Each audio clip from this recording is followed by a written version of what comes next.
Welcome, have a good night. My name is Giuseppe Berconi. Bienvenidos a Viva Yeg Latino, nuestro programa Emigrare el día de hoy. Y bueno, como lo comentamos, el día de hoy tenemos como invitado al ministro de Inmigración de la provincia de Alberta, el honorable Jason Coffey. My name is Giuseppe Marconi, host from this program.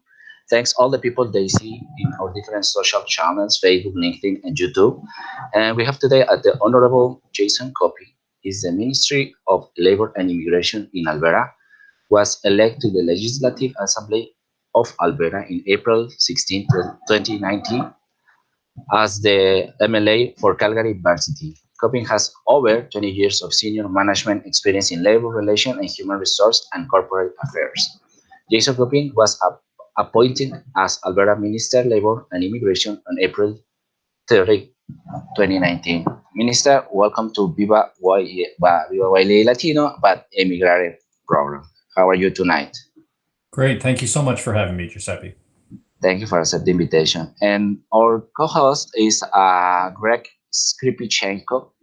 Greg is the owner to Canadian English Language Services, Inc. is a local company that provides editing and writing service and online education service, ESL, and self-test preparation for newcomers.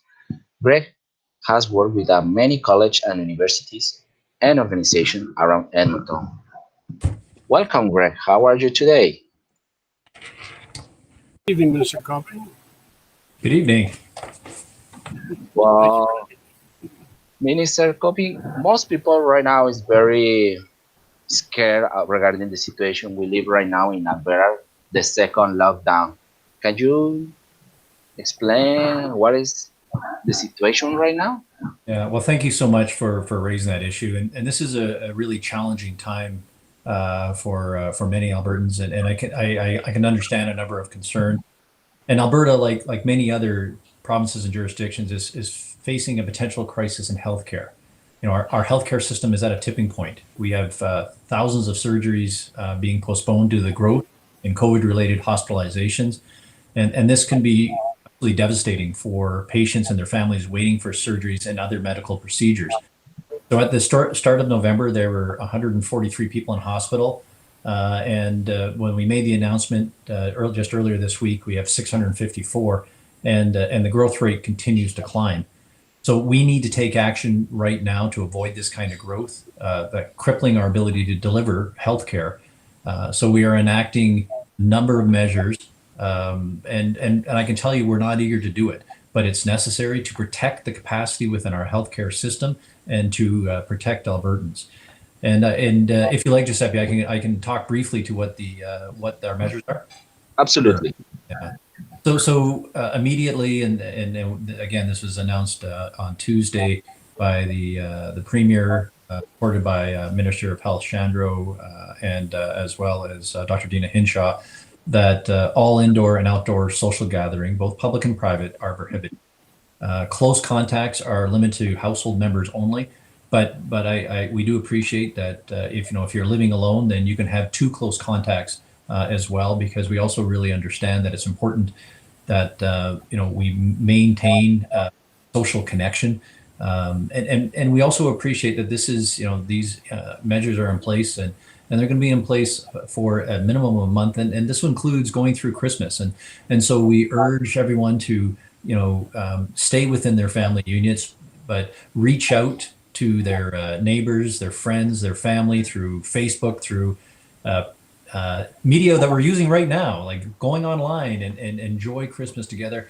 I realize it's a huge imposition, and Christmas is, for so many families, is such an important time to get together. But it's really important we do this, because really this is about protecting the most vulnerable in our society, particularly those who are susceptible to COVID, and that many of our grandparents. It's about protecting them and hospital capacity. So really urge people to do social gatherings, no more social gatherings, just stay within your family, and enjoy the time together. I was chatting with my family even to say, what are things that we can do to enjoy this time together, looking at going out, doing cross-country skiing, hiking, getting outside together, and potentially skiing, which is downhill skiing also. In terms of the next item is masking. And again, we have a province-wide mandatory indoor public masking. at all public spaces, which includes locations where a business or entity operates, and is applicable to employees, visitors, and the general public. But we initially started this in Calgary and Edmonton, but we've had growth not only in these locations, which is the large number of our cases, the vast majority, but that said, we're still having growth outside of these locations, so now it's province-wide. And then there's another number of changes starting midnight, December 13th. Places of worship. All places of worship will be limited to 15% of fire code capacity for in-person attendance, but we're still strongly encouraging virtual or online services and drive-in services where individuals do not leave their vehicles, recommending that as well. But again, it's really important that we keep each other safe. Retail, again, same starting December 13th. We're reducing to 15% of fire code occupancy. And this includes in the malls themselves. There was reports last weekend, like in Chinook Mall in Calgary, where although there was controls within the stores at 25%, there wasn't within the malls. So we're actually reaching out, doing guidance for them. We recognize that important for small operators, particularly stores, and the Christmas season is a really important time of year. So allow them to do it, but let's do it safely. And we ask everyone to cooperate that. And again, wearing a mask. And we're closing lots of other businesses. And I'll finish up in a second. Restaurants, pubs, bars, lounges, cafes, casinos, bingos, halls.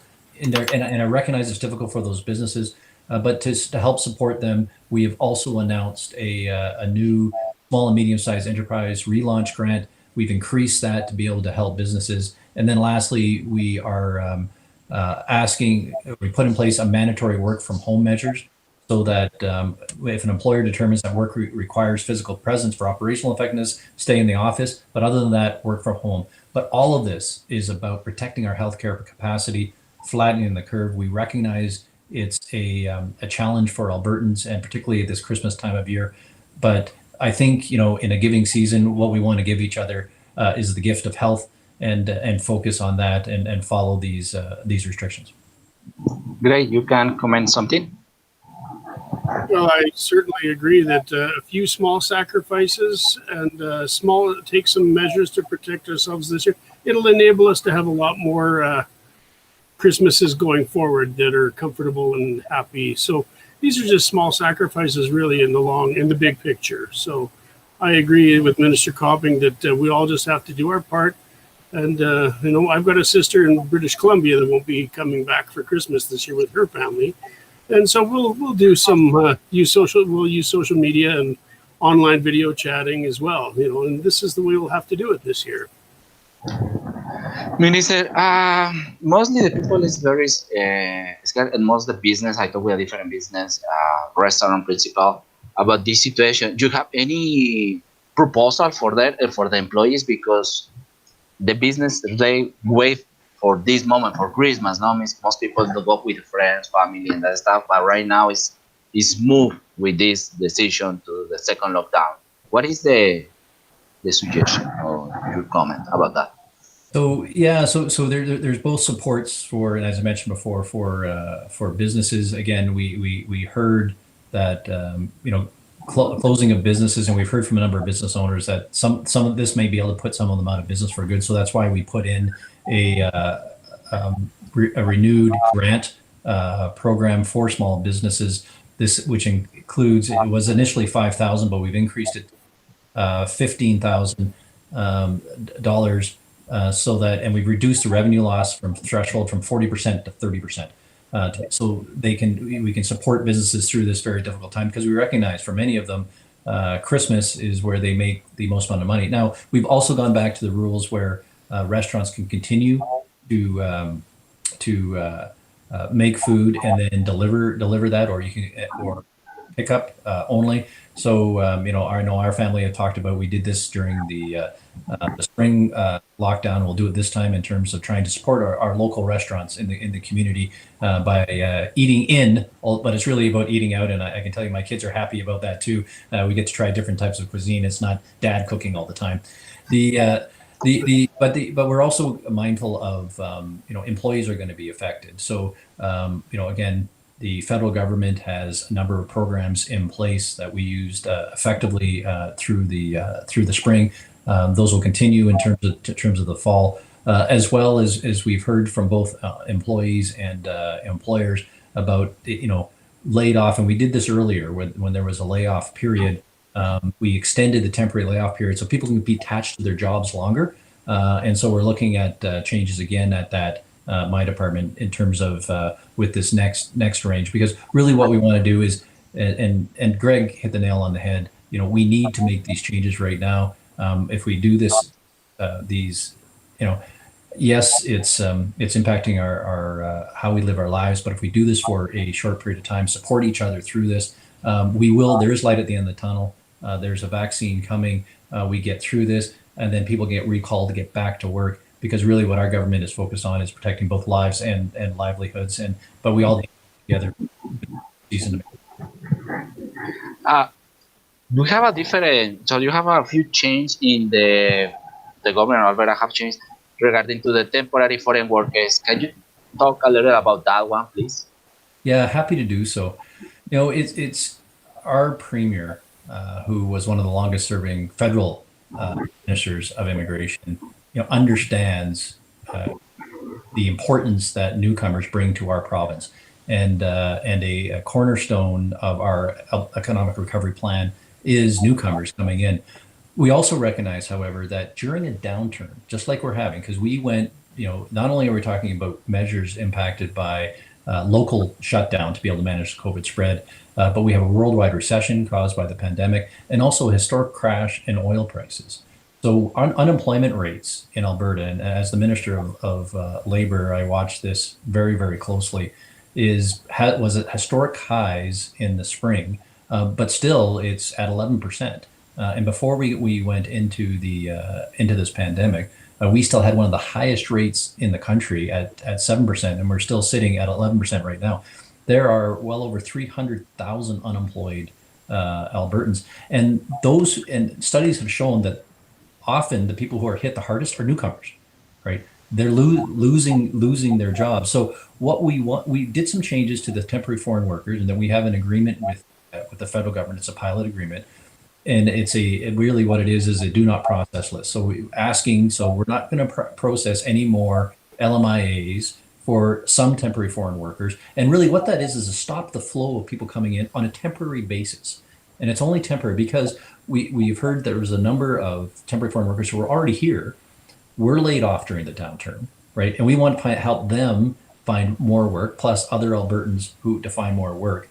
Hold off on bringing temporary foreign workers in on a limited basis. But I'm watching this very closely because we also recognize when the economy starts to return, going to happen on an uneven basis. You're going to have some high demands in areas where others remain depressed. So we're going to be updating this list every quarter to make sure that we have when we can invite people, we will on the temporary basis. But we also recognize, and I want to reiterate, that immigration, newcomers, is a critical part of a recovery plan. I had the pleasure, and I'm happy to send them to you earlier, but I got a chance, during the lull in the pandemic, to meet with a bunch of business owners in rural Alberta who were newcomers. And not only did they create jobs for themselves, they created jobs for other Albertans. That's a critical component, entrepreneurs.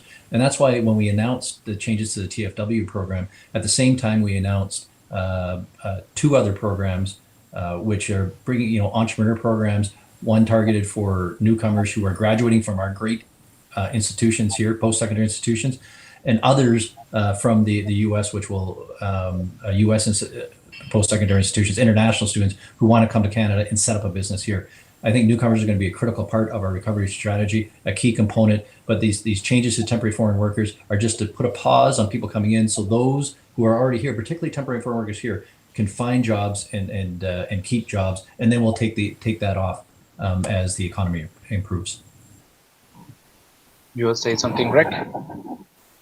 Well, no, I've been reading about this, and I think that's a good move. I mean, in fact, this is not a good time for people to be transitioning, from other locations to Alberta necessarily. So really, it's a good time to focus on getting these people to work in Alberta. They're here. So I agree that I think this is a wonderful program to get people secure some secure some jobs here for those people that have already made it here and are, like you said, Minister Copping, the ones that have graduated from university degrees and post-secondary programs here.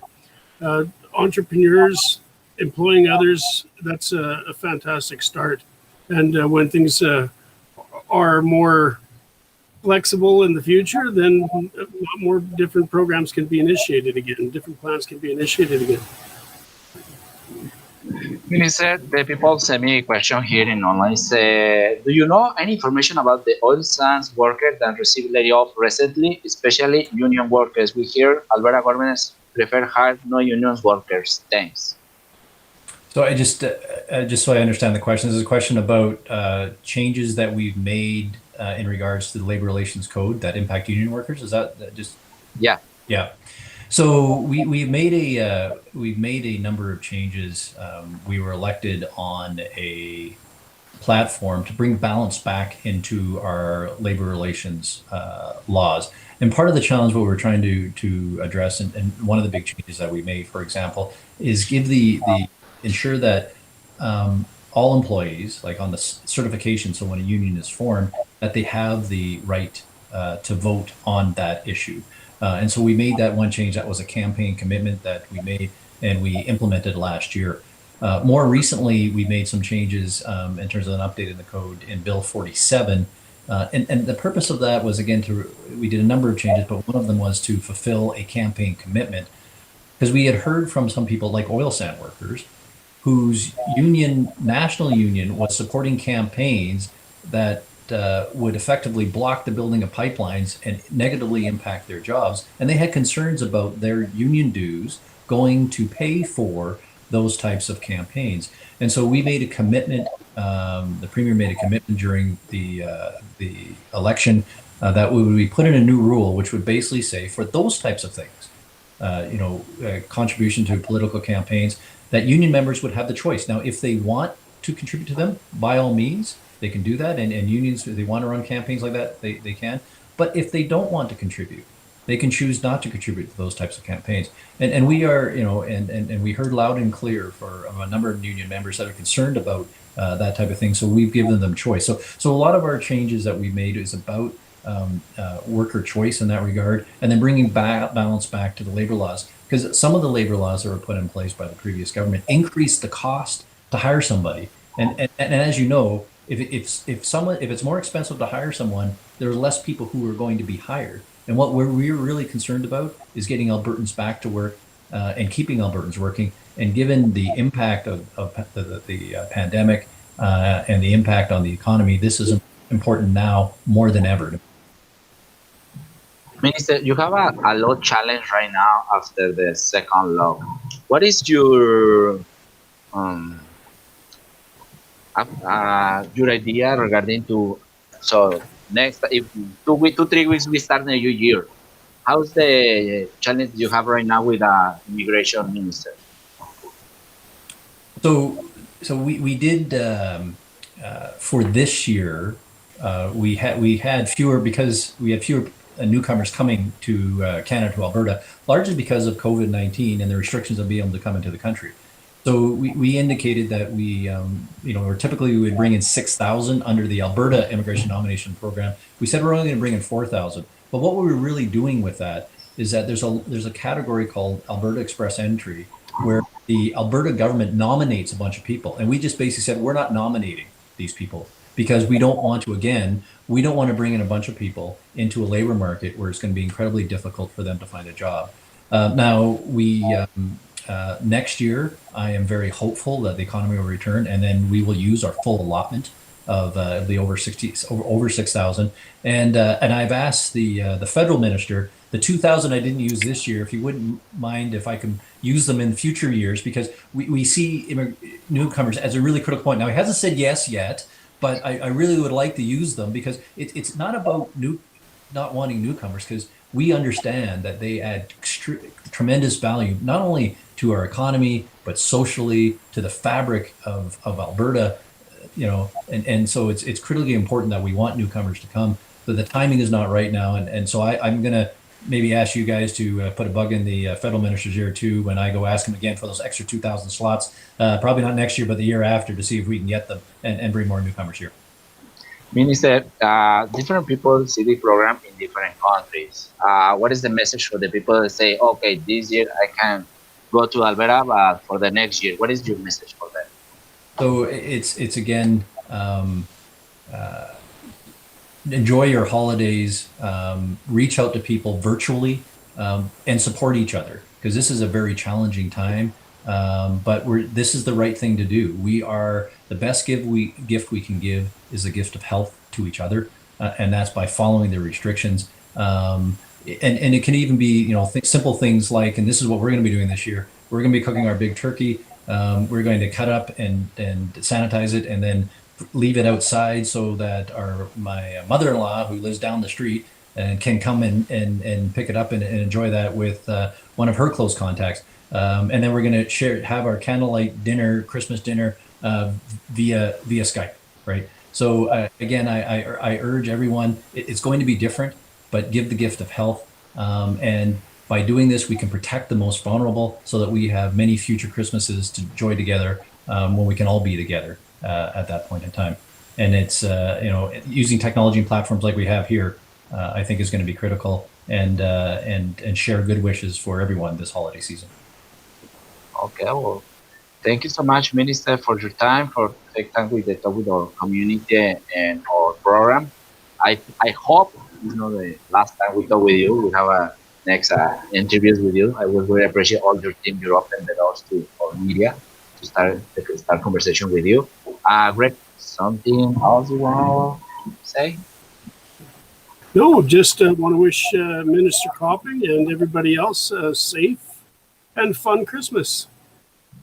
Okay, well, thank you so much, Minister. Thank you so much for your time. See you next Wednesday with more to Emigrāre. My name is Josep Marconi. Thank you so much, and see you. Hasta la próxima. Muchísimas gracias. Thank you.